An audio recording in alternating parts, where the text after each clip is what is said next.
Bom, nesse momento da aula, geralmente eu já começo a ouvir vocês bagunçando, né? Que muita gente está falando, oba, nunca mais vou querer saber de nenhuma fórmula de eletrodinâmica, né? E na verdade, a questão não é bem essa, não. O ideal é que vocês saibam o método de Kirchhoff, mas também saibam resolver o circuito, né? Como naquela aula de análise que eu falei, que vocês devem voltar sempre que tiverem dúvidas, né? Eu vou tentar passar um circuito simples para mostrar para vocês por que não é sempre vantagem fazer pelo método de Kirchhoff. Então, vou escolher um ponto de partida aqui, tá? Vou desenhar as correntes aí. Lembrar que se eu desenhar para o lado errado, não faz mal, né?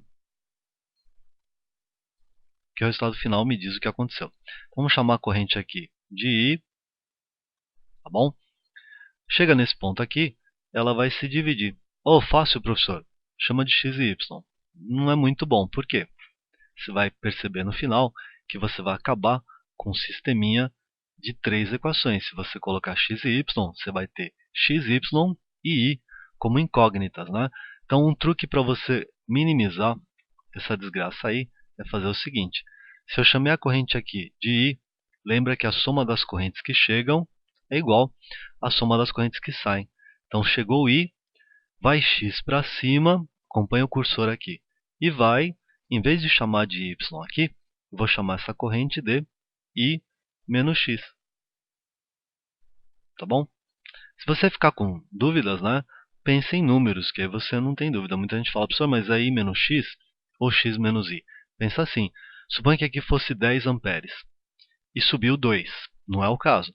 Mas se aqui fosse 10 amperes chegando e subiram 2, claro que vocês saberiam que desceu 8. Como é que vocês sabem isso? 10 menos 2. Então, i menos x está correto aqui, né? Em seguida, você teria um segundo dilema, que é o seguinte. Você se imagina pequenininho, caminhando no circuito. Na hora que você chega aqui, você tem dois caminhos possíveis, tá? Você vai acabar tendo que fazer os dois, tá? Essa é a má notícia. Vou ter que fazer o caminho por cima, voltando para o ponto de partida, sempre que eu quero descobrir a corrente, né? E depois vou ter que fazer isso aqui, ó. Acompanha o cursor. Vou chegar aqui, vou ter que vir por baixo e voltar para o ponto de partida. Aí eu vou obter duas equações e eu terei duas incógnitas também, tá bom? Então, matematicamente, é bem simples, né? Mas vamos ver como é que fica aí. Então, estou caminhando aqui, não tem nada no fio. Outro erro que vocês fazem, se não tiver nada, não escreva nada. Viro para a direita, primeira coisa que eu vou escrever, 4i. Multiplica a resistência pela corrente.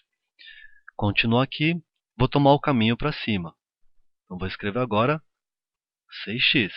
Vai somando na sua listinha de tensão. Não se esqueça que isso aqui é DDP. Ok? Cheguei aqui. Aqui eu não escrevo nada. Aqui eu não escrevo nada. Menos 36, porque eu encontrei a barra menor, né? E aí eu volto para o ponto de partida. Então, igualo isso aqui a zero, né? Claro que você poderia pegar e passar o número para o outro lado. Então, ficaria 4i mais 6x igual a 36. Ok? Antes de simplificar, vamos fazer a parte do método antes, né?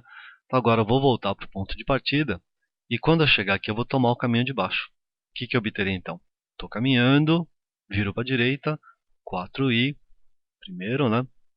Até que está repetindo. Só que aqui eu vou para baixo. Então o que eu vou escrever?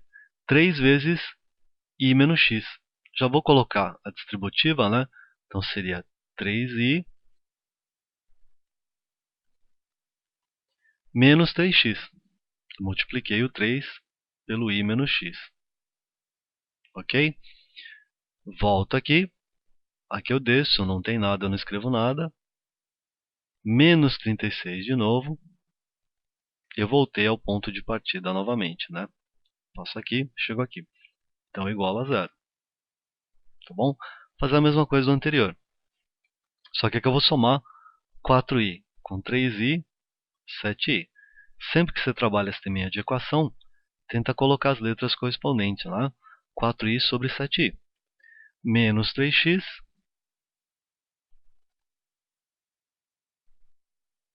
igual a 36. tá bom?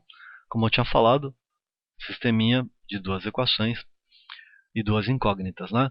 Aqui eu poderia até dividir por 2 a equação de cima, só que está tão visível, né? Se eu pegar isso aqui, o melhor modo de resolver é você multiplicar essa equação de baixo por 2, né? Por que por 2? Que aqui você vai obter menos 6x. E aí, quando eu somar, vai desaparecer o termo com x, tá bom? Vamos fazer isso. Você vai multiplicar inteira a equação de baixo por 2 e vai somar uma com a outra. Só não esqueça de multiplicar todos os termos, né? Como é que ficaria então? 2 vezes 7i, 14i. Se eu somar com o de cima, 14 com 4, 18i. Continua. 2 vezes menos 3x, menos 6x. Se eu somar com mais 6x, vai dar zero. Então não vou nem escrever. Isso igual 2 vezes 36, 72. E eu somo com 36. 72 mais 36, 108. Tá bom? Então a nossa corrente I, continua aqui em cima, seria 108 por 18, dá exatamente 6 amperes.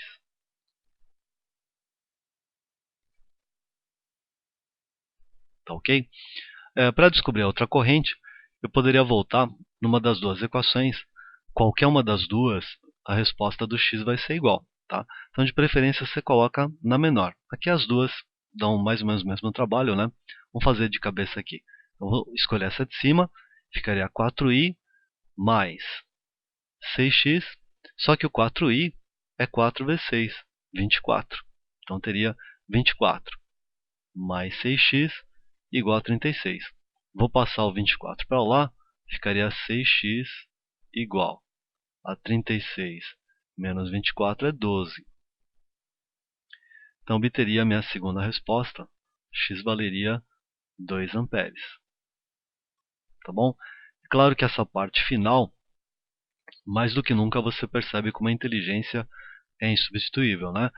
A gente já tinha visto isso aqui anteriormente, em termos de proporção. O resistor de cima é o dobro do resistor de baixo.